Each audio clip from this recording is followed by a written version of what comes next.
Yeah, thanks so much for sticking around to the hopefully not too bitter end and staying with me to the end of this workshop, which has been absolutely wonderful. And I really appreciate the organizers and all the work that's been put into it. I think it's been really nicely organized. So what I'm going to do here is I'm going to discuss a piece of my doctoral work. So my doctoral thesis is on expert elicitation as a method in climate economics in particular, but in welfare economics a little more generally. So this is a late part of the thesis. So earlier on in the thesis I do more motivating this as a methodology. Here I'm not going to discuss that. I discussed that earlier on in the sequence of workshops, so some of you have seen that. I'm happy to go into it in Q&A or personally or whatever, but here I'm going to I'm going to put that aside and argue, let's say, hypothetically. So the kind of question that I'm motivated with here is, supposing we want to take this methodology of expert elicitation, which again I think can be motivated, but I'm going to take that as given here. What are the kinds of things that we should be worried about? So expert elicitation, so I'm going to start by talking about expert elicitation recently, which has become a really major, important way of evaluating costs, especially things like the social cost of carbon, as we saw with Bob's talk. Also here at the LSE, Moritz and co. Have been working on this quite extensively. And they're sort of on a relatively new wave. Like, this is a thing that's only been true in the past decade, if you want to stretch it out. But basically in the last 5 years, it's become really influential. So I think that it's a good time while it's young, this literature, to think ahead and try to figure out what the conceptual or deep issues are about this, to try to forestall those worries. And I don't make strong claims that the worries I have are new. I think they're in different places in the literature, but I don't think they're nicely aggregated and brought together in a way that's accessible. And my spin on them, I think, is a little bit different, and I would suggest more philosophical than the way that the economists usually look at them. So I think that makes this a little bit different than the others, and you'll see what I mean, hopefully. So supposing we want to take this methodology, the question is, what are the kinds of things that we should be worried about? And I'm going to give you the list of the 4 things that I'm most interested in here. And I'm very happy to hear whether you think these are the right sort of risks or if you have other worries in mind. So the first one is, it's often not well specified what the content of expertise is in this context. So people confuse the criterion they use to select experts with expertise itself, and I think that that's obviously untrue, and you need to be clear about what you're using as a proxy for what, and I think that that's a really important issue. So we know there's a large literature on this in expert forecasting and macroeconomics. We know that this is hard, let's say, and that they're subject to expert overconfidence. And the reason for this, broadly speaking, is that when we're thinking about developing expertise develops in ecosystems where there is fast response, right? So you make a judgment and you find out quickly whether it's the right sort of judgment or it's the wrong sort of judgment. You need feedback. And when we're talking about macroeconomic forecasting, it's very slow lag times, and those lag times the results are very noisy, and the signal is really hard to detect. So you can often justify all sorts of initial things, and because there's a long lag time, you forget what your initial forecasts are and all this sort of stuff. So it's a bad domain for developing these kinds of expertise.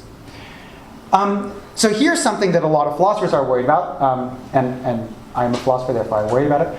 And this is that when we're thinking of interdisciplinarily, there may be some sort of anchoring values that bias, especially economic experts, towards certain values. So here I think that Bob's work, it's too bad he's not here now, but in Bob's work, as we saw in the public lecture, there are differences between natural scientists and economists in the estimates of the damages. And this seems to me like a way of something to be worried about. And then the final thing, and again, this is noted a little bit in the literature. So in Stern's recent book, there's a very, very brief mention of it. But I think it really hasn't gotten a lot of attention, and conceptually it's really quite interesting. And the way that I get at it is a little bit different. So this is the issue that our personal utility functions and our social welfare function judgments can radically diverge, and this is, it's very tricky to determine to what extent we're confusing them. And the way I get at this is through heuristic questions. Okay, so where do we stand now? As I said, in the last little while, this has become much more popular. So Cass Sunstein and Bob Pindyke have recently argued that experts should be more involved in the judgments about social cost of carbon in particular, but also in these fundamental welfare parameters more generally. And the reason is that, Bob did all of this. We don't know. It's all made up. Blah blah blah. All this stuff. I can't do it nearly as well as him, so I'm not going to try. But these are the things that are motivating this expert appeals to expert, let's say. So the locus for surveys in the context of discounting is Weitzman in gamma discounting, but gamma discounting is unsatisfactory in lots of ways. It was a really new topic at that point, I would say, and I think the conceptual innovation since then that Moritz and Bob have put in alleviates some of the concerns and introduce new concerns. And then, of course, we have blue ribbon panels, especially the one brought together by RFF, Resources for the Future, in 2012, and then they published a couple of papers as a result and this sort of thing. So again, in my thesis, I argue that expert elicitation in this context is justifiable. And this goes into some philosophy of science stuff. Again, here I'm not going to discuss that. But one thing that is relevant is I define ethical expertise, or let's just call them experts in this context, those who understand the theoretical and practical implications of particular moral judgments. So what is a moral judgment in this context? Well, an example of a moral judgment is an assignment to a normative parameter. So if we think the elasticity of marginal utility consumption, eta is 1.4, that's the kind of thing that's a moral judgment. It's a way of measuring the trade-offs in terms of intergenerational, say inequality aversion or risk aversion, depending on exactly what model you're looking at. These are the kinds of things I'm thinking of. And in particular, there might be sort of consequences to adopting them. And those So could you just elasticity of what? So the elasticity of marginal utility consumption measures the curvature of a utility function. So how you trade off, how increases in marginal consumption change marginal utility. And that'll depend in general on the initial state of consumption. If you have a higher state of consumption, you'll have declining marginal utility. You'll have less gain from any increase in consumption. That's normative. I think that's normative, yes, exactly. So the reason I think that's normative here is because we're talking about social judgments, not individual judgments. So in social judgments, it's about how society should look at risk or look at consumption changes. Which it should, not does. That's right, that's what makes it normative, yes. So of course there are ones for individuals, and they may be, I think it's very plausible that they're not normative, but I think we're talking about social values. I don't think it's simply you just take the individuals and you add them up and then you get a social value. I think that, and there are reasons I think that as well. The main reason is I don't think individual utility functions are consistent. I think that there's inconsistency all over the place. So you have to, in order to impose consistency, you have to not just simply take the generally hyperbolic preferences of individuals. Okay, so this is the kind of consequence we might see. Another one is if you take delta to be 0.5, then with some background assumptions, of course, that's not sufficient by itself to tell you anything, but with some background assumptions, this is the kind of project, environmental project, planning project, building project, that we might expect to see passive cost-benefit analysis. Okay, so that's just supposed to be some background about what this kind of methodology looks like.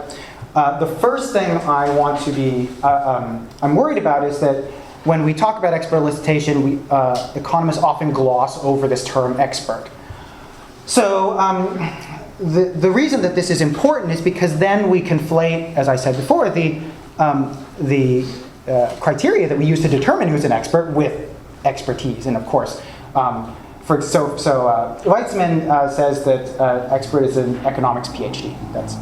unsatisfying on its face, right? So thank you, Joe. So, but this is, I want to give him a little bit of credit. It was early in the literature. He was, we have to take him as, okay. So I gave it an X, right? This is not satisfying at all. And it's even worse because he also had it that when people said, I don't have the expertise to answer this question about the social discount rate, he strongly encouraged them to answer anyway with their gut feelings. So this is, I think, really, that makes it even worse.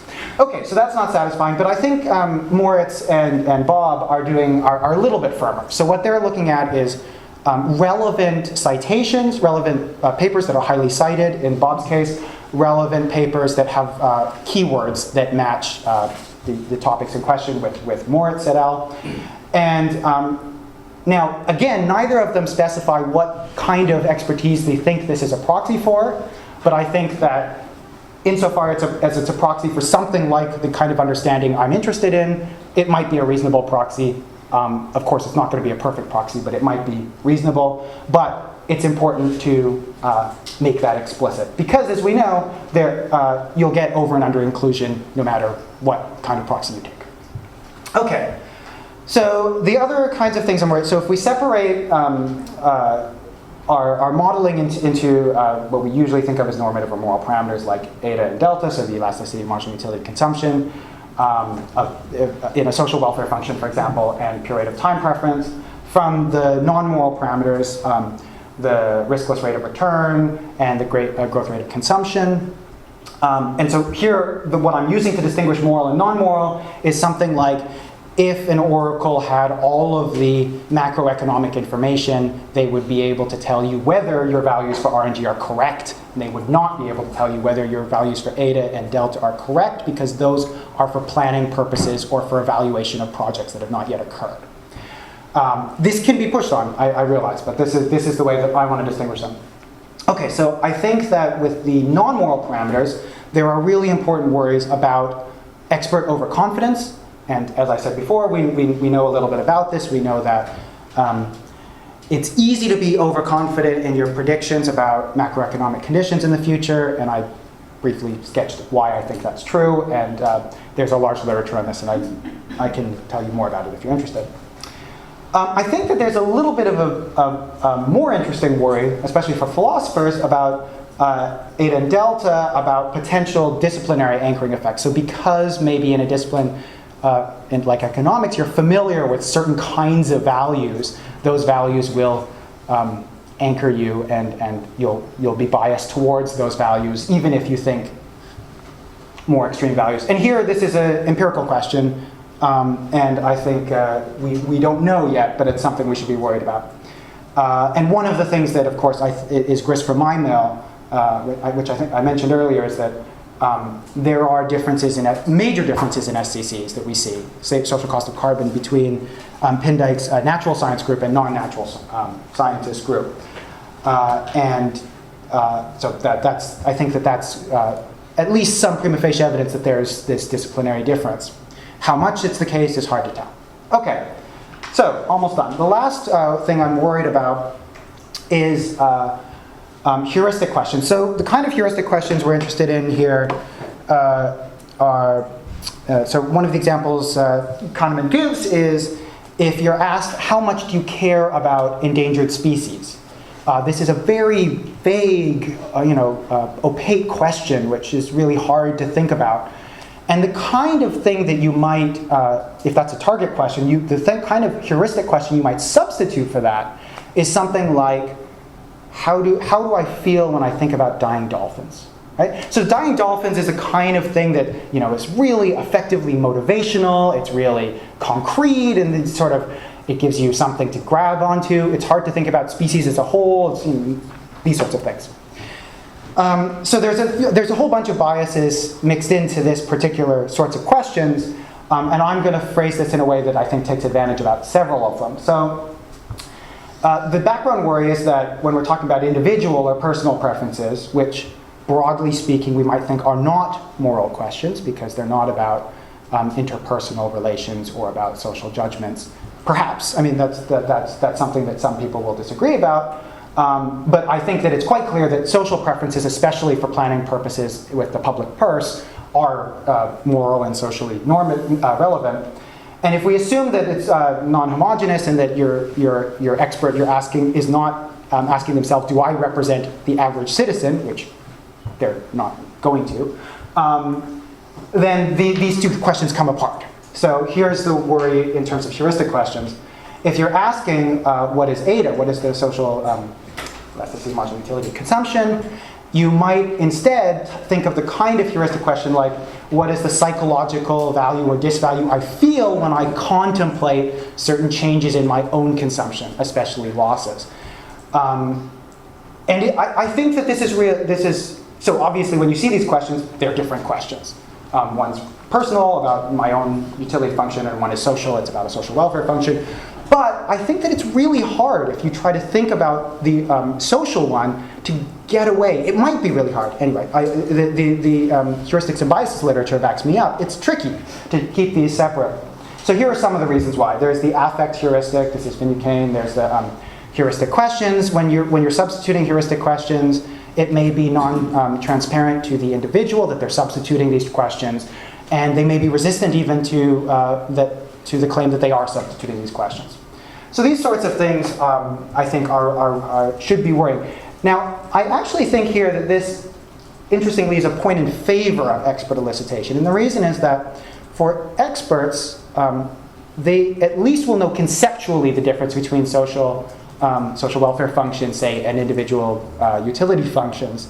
So they'll at least be aware that this is a potential mistake, and if you explain it to them, they might be able to switch their judgments, whereas for a non-expert, even conceptually telling these apart is maybe more challenging. But I still think it's a worry, even at the expert level, because it's so subtle and it might be so difficult to detect and it might be so recalcitrant. So that's what I want to do. So I just want to say, suppose we're looking at this new methodology in climate economics and economics more generally, but especially in climate economics. And it's a really, really important and major change, and it calls for, I think, philosophical and methodological clarification. I haven't talked about some other interesting things about it, like that it may seem anti-democratic. This is one of the things I'm really worried about in my thesis. But I haven't talked about it here. I think that it's worth, at this early stage where the literature is very young and very in formation, to really try to think hard about what it might look like and how we can make it better. Maybe not make it perfect, but at least improve it. So these are the kinds of things I'm worried about in this talk, which I talked about more things in the sample, the piece of my thesis that was sent around, but I wanted to keep this presentation to something really, really nice and simple and tight. So these are the things I discussed in this presentation. And I think that this has a lot of value. I think that if you're looking interdisciplinary, you might see things that are harder to see from a disciplinary perspective, and that this is something, I don't know, this is a service. This is something that's valuable, especially given that these kinds of estimates for the social cost of carbon have potentially very large effects on public policy and on the way we evaluate projects. So I thank you for your attention, and I really look forward to hearing what you guys have to say, and my commentary, I really appreciate it.